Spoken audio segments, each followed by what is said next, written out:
right, okay, if we're going to have a really good season, you have to be beating teams like Norwich at home. And beat them we did. Give us your thoughts on the game and the performance. I said on another podcast that I was on Monday, it was sexual football.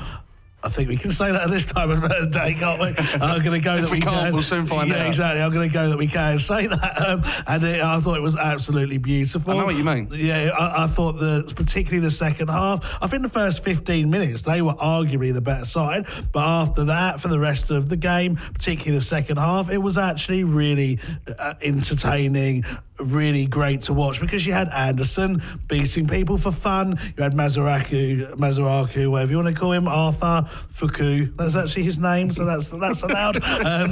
You had him doing Paul's all putting his phone back down. Yeah. The producer of this show was just about to get right on you then. That is his name. Look it up. And I had Lanzini involved as well. It was just so beautiful to watch. And I thought Allaire is the forward that we've been crying out for years now. He holds the ball up well, and he likes getting into the right positions to score. You know, he's scored 3 goals now. Yes, the overhead kick against Watford was special, but the other 2 and that have come pretty much in the 6-yard box, and we never used to score goals like that with Arnie up front. So I think it's exciting times. You know, I look at the fixtures coming up, and I don't fear anyone. I really am buzzing at the moment, and I know it's Norwich, and I know we're only 4 games into the season, but usually at this point, last August, we didn't have a single point. Yeah. So, you know, you got to look at it that way. We're not good starters, West Ham, historically, not at all. And on the subject of Alec, because that's where we're starting, I mean, West Ham fans love him already. And I know it's early days, I know it's a bold statement, but I honestly feel that this could be the replacement for Dean Ashton, I never thought we'd get.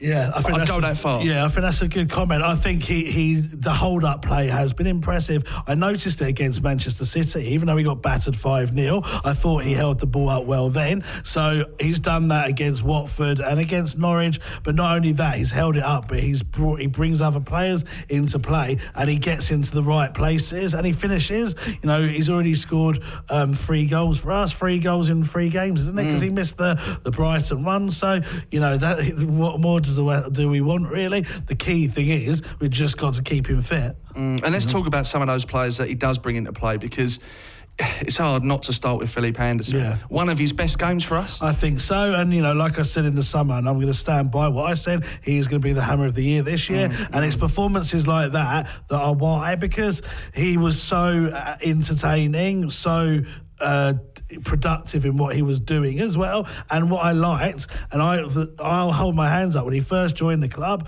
I think I rightly criticised him for not working hard enough defensively. Pellegrini pulled him in. Mazaraku's talked about it the other day. He's now tracking back constantly, following his man, and he's bringing so much to his all-round game now that even though we paid 40 million for him a year and a bit ago, he's worth far more than that now. He is, 100%. And you know, he provides you with moments of euphoria. You know, that sort of euphoria that you experience when you score a goal. Yeah. It's like a mini version of that. And again, I compare that, going back to yesteryear, of Paolo Di Canio, for example. When I used to watch him, he was like poetry in motion. And to see Philippe consistently do that like he did on Saturday was just an absolute joy. And it's that sort of player that West Ham fans absolutely crave. That excitement level that he gives you. Exactly, and that's why I think he'll be Hammer of the Year, because if you was to say to a West Ham fan, what are the things you look for in a player? Well, the number one is passion and commitment, which is why the likes of Noble and Billy Bonds and Scott Parker and people like that have won it, Julian Dix, throughout the years. But you also want to be entertained. So that's why, like Paolo Di Canio and Trevor Brooking and Payet, players like that have won it in the past. And at the moment, he's shown both of those, particularly the skill, but he's also showing he's got a bit of fight. And what I liked as well is when he got subbed off, you know, he just like almost looked disappointed that he was coming off, but grateful for the applause he was getting. And I just think it was 100%. Brilliant performance. Fuku X. Fuku. Otherwise known as Arthur Masuaku. Yeah. We've got to talk about him because I've always had that boy's back going forward and shared everyone's fear defensively. But again, I thought he was great. Yeah, I did. And if he can get the defensive element to his game right and also deliver from an attacking perspective, what a frightening prospect that is for the opposition to come up against Arthur and Philippe on the left. 100%. He had a great game, did he not? Yeah, definitely, mate. And the thing is, look at the goal for Allaire. Brilliant through ball by Arthur. Anderson cuts it back, or was it? No, the other way round, wasn't it? Anderson to Arthur. I'm trying to forget which way. I can't remember which way round it was. But either way, they were interlinked with each other. Pulled it back to Anderson, to Allaire, and then great finish. And the thing with Arthur is that I thought he's defended well in this game and against Watford now. So if he can keep that up, because as you've said many a time, there's no question that he's great going forward. It's the defensive side of his game that leaves question marks. But the last 2 games or so, it hasn't. I think he's played really, really well. Felipe Anderson, man of the match. I mean, he was for me. Definitely. But Masuaku, arguably, is pushing him for that. I thought Lanzini played very well. Yeah. I thought Mark Noble was very good. I thought Ogbonna was very good. Diop, very good. To be fair, it's harder to pick a player that didn't play well than played well. It was just a very, very complete performance. It's quite nice, actually, to do a podcast for once, unlike there was last season, where the only central point of discussion when you're talking about the boys is Declan Rice. Yeah. I mean, episode after episode, he was the main topic of discussion in terms of overperforming. But now, how nice is it to just scattergun players to pick from who really perform well for West Ham? I know, it's an absolute breath of fresh air. And I hate to say this, and don't get me wrong, but by his very, very, very high standards, I'm not sure Declan's quite at his very high standards yet. And maybe that's because he's being...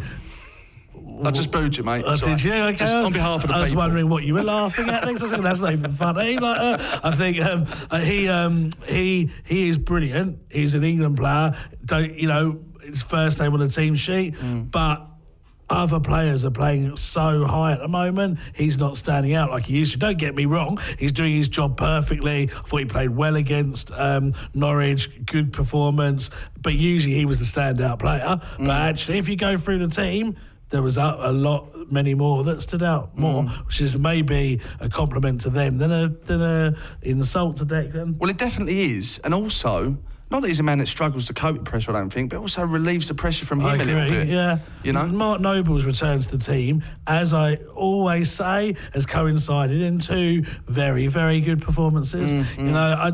I don't know how many times this has to happen before certain people will just acknowledge that maybe they got it wrong on his contribution and that he is actually a very, very good and underrated player. He puts the right pressure on when the opposition's attacking, breaks the play up, finds space, gets the ball going forward, and that's what his job is. And then he contributes with penalties and other things throughout that time. But his main role, he does superbly. And as I've always said, that guy will be more appreciated when he actually retires than when he was playing, which is sad. But unfortunately, I think that's going to be the way.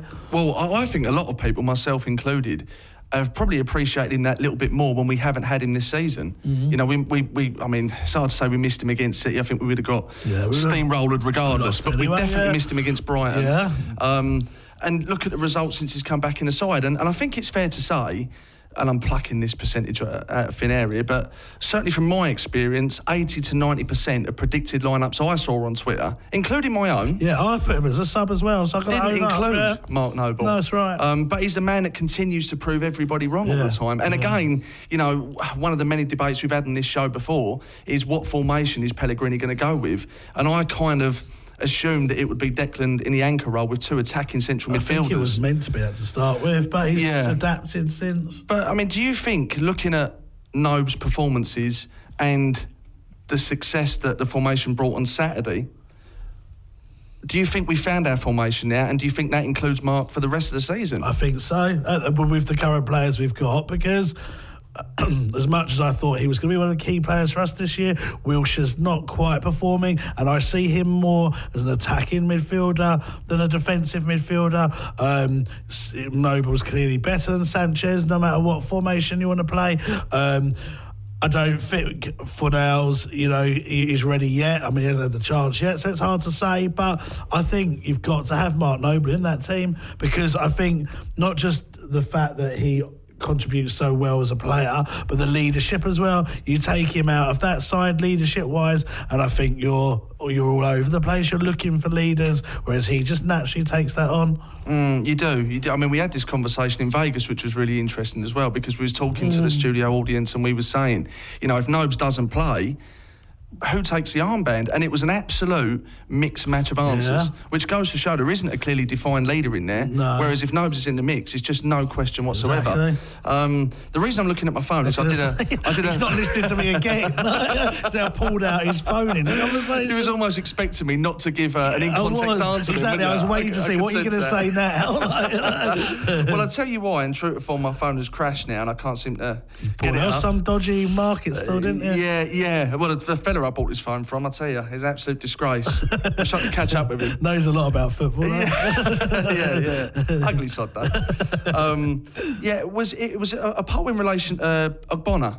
Right. And I want to get to that in a second, because I think it's quite an interesting discussion point. Since Angelo has come into the side, we've been undefeated. Yeah. And he is a man that has certainly faced his critics in recent times. Does he keep Balbuena out the side now?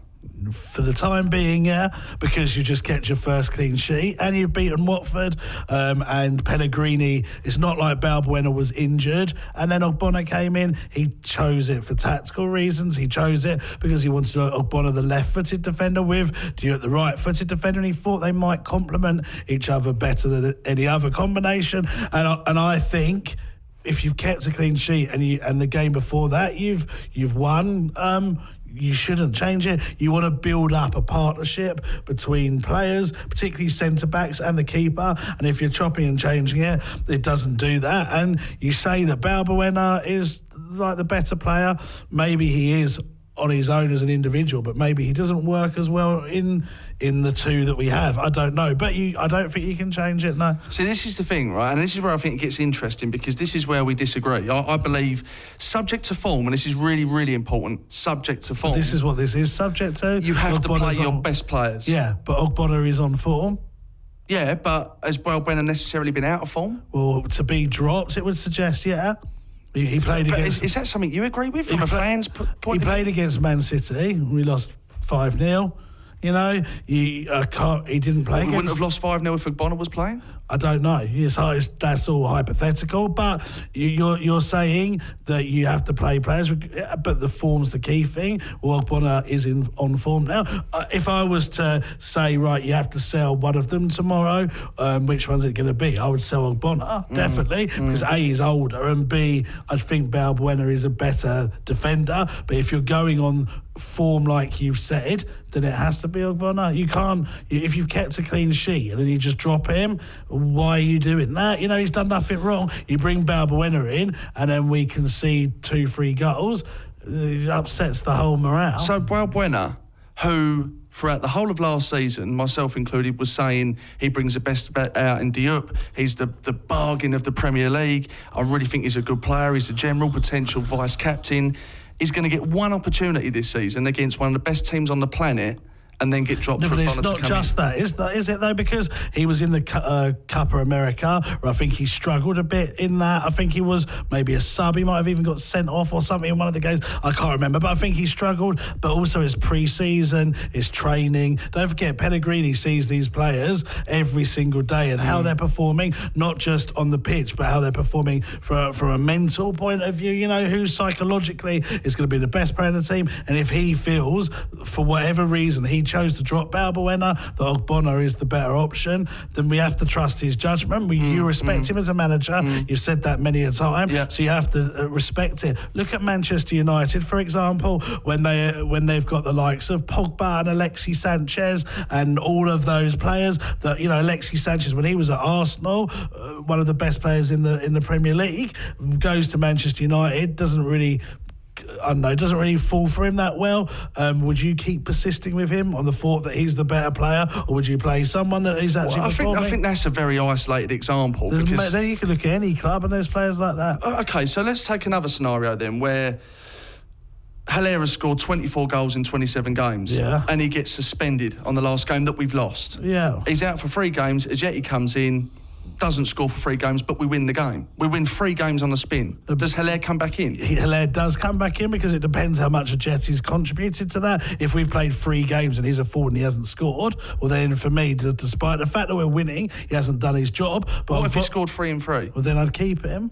So you keep 24 goals in 27 games out of the side for 3 goals in 3 with Yeah, because then you've got a great option, because then in the next game, if he doesn't score, you bring Haller in and you're back to where you were, but you keep that momentum going. I mean, look at Ogbonna; he's kept a clean sheet. So what are you saying to that defence? All right, you've kept a clean sheet, but never mind, well done, but I'm putting someone else in now. Well, I think do you know, I'll tell you the other thing, right? And I don't want it to kind of steer down the route of negativity because everything is so positive. Yeah, and I'm not sitting here thinking Ogbonna. I thought Ogbonna was terrible against Brighton. He was. Yeah, I thought he was terrible. And I said on the podcast then, why is he playing? Yeah. But he played well against Watford. He played well against Norwich. Yeah, see, I'm delighted for Angelo that he's had some good games, because he, along with Creswell and Kouyaté, when he was here, I think has been one of the key underperformers since that season at the Bowling, and hasn't rediscovered the form that we know he's got. And he's been the sort of butt of frustrations for probably 2 years now with West Ham fans. But I just find it incredible, and I'll give you the poll results in a second, how kind of fickle in a positive way West Ham and football fans can be, whereas in 3 games... Let me throw this back to you then, right? Yeah. So originally you didn't have Mark Noble in your team. Yeah, you said when we were predicting the teams at the start of the season, Mark Noble wasn't in yours. Yeah. He's came in for these last 2-3 games. We said how brilliantly he is. Yeah. All midfielders are fit again. Is Mark Noble in your team? Yes, because of the formation change. No, that's my answer. Because originally, if we were going in a formation that I was resigning myself to think that we would play, where Declan was the one defensive midfielder we play, Noble doesn't start over Declan. Then the for me. formation has changed, but has that changed because it's for the better? Or would you still stick with the formation that you went with? Well, actually, and I can prove this with previous podcasts, that formation that we played on Saturday is my preferred formation. No, you always said you wanted Rice and then 4 attacking midfielders. No, that's what I said that it was looking like, and that was what I was quite excited by.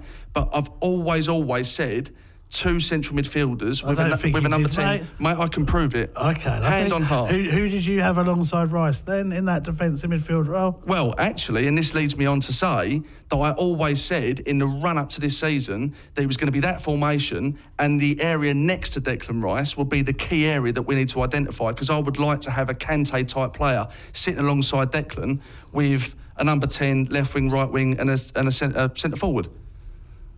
No, a gospel truth. Honestly, I've probably said it numerous times. Okay. But then, in the run-up to what I thought Pellegrini was going to play, I settled for that. I quite liked it. But actually, going forward, if we are going to play that formation that we played against Norwich, I would have Nobes next to Declan. Okay, so then if we go for the formation that you originally thought that we were going to have, then you had from my memory, you had Rice, Fornals, Lanzini, Anderson, and who was your other one? So it was Rice, Fornals, Lanzini. Anderson. I think it was Antonio on the right and Anderson on the left. Okay. Yeah. Right. Okay. All right, I'm not sure what my point was going to be, but I'm just trying to remember what you... Well, let's go to the poll, right? So ultimately, the options were play your best player, play your best players, or stick with a winning team, and 77% agreed with sticking to a winning team. Yeah, because... Like you, they don't know anything. No, they clearly do, because if you look at like someone like Leicester, when Leicester won the Premier League, they didn't have the best players in the world, but they won the Premier League through having a consistent starting 11. I think they had barely any injuries. Well, that was key. Yeah, but this is what I mean, a consistent winning starting 11. And don't forget that 11 included players like Danny Simpson, who I think is a free transfer now, Robert Hoof, Wes Morgan, their left backs was Fuchs, was it? Another time I get to swear. Fuchs at left back, I think. You seem really excited by this. Yeah, I'm getting away with it. Old Brighton, you know. If we sign Danny Schittel, you're in a world of your own. Yeah, exactly. Well, wasn't there a German footballer called Sebastian? I'm not even going to risk saying that one, but anyway, so you look at their team, the reason that they won the league is because they had a consistent 11 that performed above what they should be performing, but they got into momentum, they got on a winning streak, they built a relationship with each other, they ended up knowing exactly what everyone was doing, and they won the league. Leicester won the league. Absolutely true. But two key things. One, it was freakish how many injuries they didn't have that season. And two, they wasn't blessed with alternatives to come in to challenge that consistent 11. But that's what I'm saying, because even if they did have... but you're saying you wouldn't put Haller back in over Ajeti if Ajeti scored 3 games in a row, and we won 3 times in a row. And he scored 24 goals in 27 games. No, so I couldn't do that. So what are you... So Jesse comes in and he goes, right, boss, look, I've just scored 3 goals in 3 games now. Like, I've played brilliantly. Well, if I was there, I'd push Ajeti out the way and say, excuse me, what? I've scored 24 goals in 27 games. The only reason I'm not playing is because I'm suspended. Yeah, but that's because you played more games than me. How do you know I didn't score 30 goals in that many games? Because he's already had 10 before he didn't score a single goal. Well, you never said that, did you? You never said that. See, this is what I mean, and this is why it, for me, it's always got to be form. It always has to be, and yeah, in my head, I'm thinking long term, the centre-back partnership is going to be Diop and Balbuena. I'm expecting, in a way, Ogbonna to muck up at some point. But Balbuena probably wouldn't make that mistake. Maybe. And it's cost us a game. No, not necessarily. You don't know. And I don't know, to be fair. Maybe Ogbonna will go and be player of the year, but it's just, I don't know. I don't know. I like Balbuena a lot. Look at how the England national team is picked then, yeah? For years and years and years and years. The reason England national teams have failed is because they've picked the big name players that play for the big clubs that they think are naturally should be in it. You know, Rooney, Gerrard, Scholes, who else is there? Lampard, Rio Ferdinand, Ashley Cole, Gary Neville, Sol Campbell, Tony Adams, whoever. That team should have won national tournaments, but the reason it didn't win national tournaments is because it had players in there that weren't on form or weren't performing or didn't work as a team. England, for years, tried to accommodate a midfield of Scholes, Lampard, Gerrard, and one other, a Carrick or somebody, without ever getting a proper left winger in there, and that was the reason. And Beckham as well. They never got the right formation, the right chemistry, and that momentum going, because they do what you said. The minute one of those players was fit, out comes the player that's playing really well. In comes your established player, and look what happened to them. And now, where Gareth Southgate is actually picking young, informed players, we still haven't won nothing because we got to a World Cup semi-finals. We hadn't done in a competition that was very, very kind. We hadn't done it since 1990. God, blimey! I'd say the only one difficult game we had in that tournament, we lost. Yeah, okay. Twice but in a third place playoff. Well, maybe. God, blimey! You should have seen them all at the airport when the England players turned up. I'd tell you, they couldn't believe their luck. Mate, they got to a semi-final in a competition where they played a load of, jokers, really. Maybe the form transpires into other aspects and you get luck as well. I don't know. But it's no coincidence to me that form teams went and won that. And look who won the, Croatia, for example. Croatia got to the final of the World Cup. They don't have a team blessed full of Greece superstars. won it, and I'm sort of creating the back here. Greece won the Euros. But were they blessed with better players that were sitting on the bench? It's like the Leicester thing, It's like if Vardy wasn't playing, there wasn't anyone better than Vardy, wasn't anyone better than Mahrez. They didn't have a squad littered with competitive options. They were just lucky in terms of their injury record. Yeah, maybe. So maybe they were forced into that decision, but the decision was made for them. But because they kept a consistent team that was in form, they achieved big things. Okay. Well, 77% of people agree with you. Well, I disagree. Well, you always do. And just while she was looking at me, Sam McCameron pointed to me and said, and mimed, I agree with you. No, he stuck his middle finger up at you because he knows you've been changing your team and what you're saying. I know. Listen, I know I'm right. I don't care what 77% of people think. I think you've just got 1,200 other Twitter accounts. Mate, I didn't even know that poll was on there, so don't even give me that. I can tell when you lie because your lips move. Right, okay. Stay with us because after this, X is going to give it to you.